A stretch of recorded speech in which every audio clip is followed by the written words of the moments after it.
wheels. There's so much room down here on the footboards.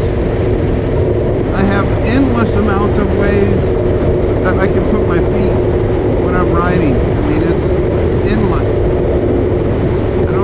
You would never need highway pegs because I can stretch my legs all the way out and be able to very comfortably ride this bike. The other thing is the seat. The only thing that's missing to be a recliner itself is the leg extension part and the backrest.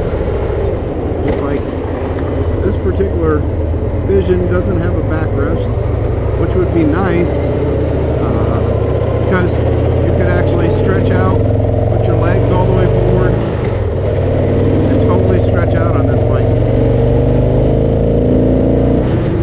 The 106 engine is pretty impressive, especially coming from a 1300 VTX and a Sportster. I don't know if you could hear there, but to me, gears 1 through 4 seem to have a lot of gear meshing in the transmission. We haven't changed transmission, primary oil, and engine oil on this bike yet. That's where I'm actually going to get those things. But once you shift into 5th and 6th gear, it's extremely quiet. The other thing that makes this bike different in those 2008 ones is the moving windscreen. As you can see, I put it down and I'm getting a lot of buffeting, so then I can put it up and most of the buffeting all goes away. I still am getting a little bit of buffeting on this particular helmet in comparison to yesterday when I rode it and had a half helmet. The other thing is it gets really hot behind this big old dash and windscreen compared to having the half helmet. But ride is, I rode it 150 miles yesterday and it was like nothing. It was the same as if you rode it 15 miles. So comfort wise, it's extremely nice. I know if you could tell also, these mirrors are pretty awesome. This fairing doesn't move, it's fixed to the whole bike. And you can see it, they're huge and they don't wiggle or shake or anything like that, and you can see way back there. So I like that. I will show you the dislikes I have of this bike. One is the look. I'm not overly taken with the look. I don't think it's bad, but it is quite a different look than what you're normally used to with mini bikes. We were in, my brother was looking at this bike and a 2012 Crossroads Custom Limited Edition. The one thing I will say about that one and this one is these bars. I would like to see the bars up a little higher rather than down where they are. I'd like to see them up about here.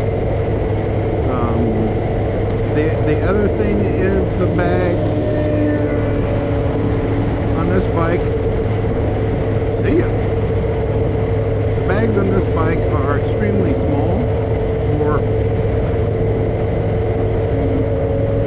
as big as they should be. I'll show you that. Always getting with it. But as you can see, cruising along at 70 miles an hour, it feels like you're doing about 30. The dash is way out there. You have to reach way up to get to it. They make a lot of neat features on the handlebars. Cruise control is over here, and radio controls are over here. There's also radio controls here. Inside this little container area here is a auxiliary.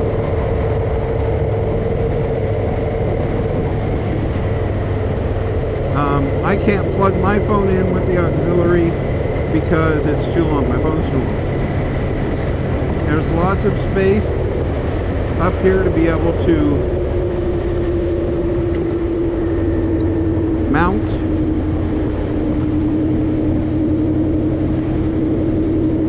various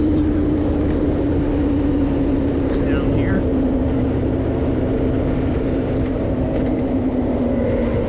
Hopefully Star City is open. Balance on the bike, you can see there. I came to a complete stop and sat there for a little bit. The pickup on the bike,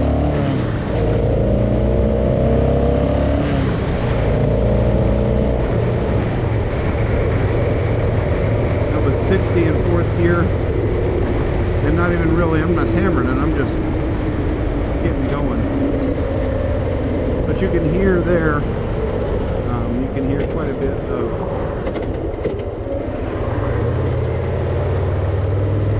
noise, I think. So we are going to go here to Star City and get some oil. Get the Victory oil for this bike.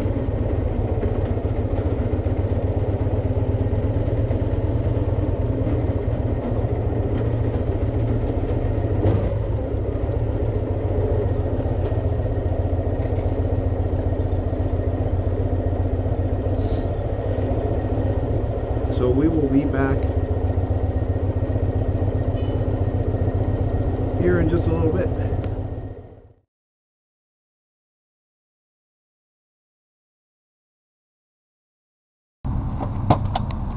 Give you kind of a walk around of it.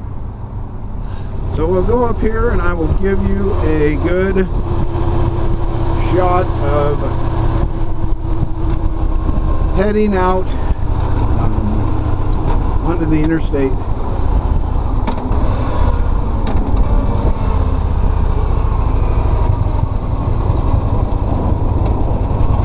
Give you a little bit of a good acceleration of the bike.